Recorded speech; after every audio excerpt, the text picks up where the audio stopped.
உனக்கு முதல்ல ராக்கி கட்ட சொல்றாரு. டே നിർത്തടാ.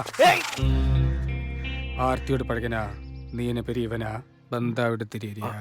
அதெல்லாம் உன்ட்ட மட்டும் தான் பேசுவாளா? மறுபடியும் நீ அவகிட்ட பேசுறது நான் பார்க்க கூடாது. போ போடா.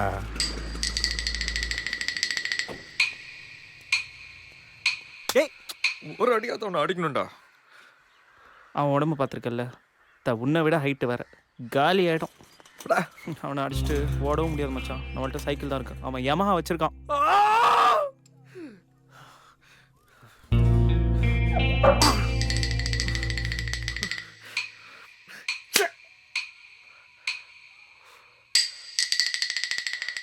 லெஃப்ட் ஹேண்ட் தட்டில குத்திடும், மூஞ்சில குத்திட்டு குடி. அவனை பிளாக் பண்ணிட்டு பங் பங் பங். டேய் சூர்யா, டேய்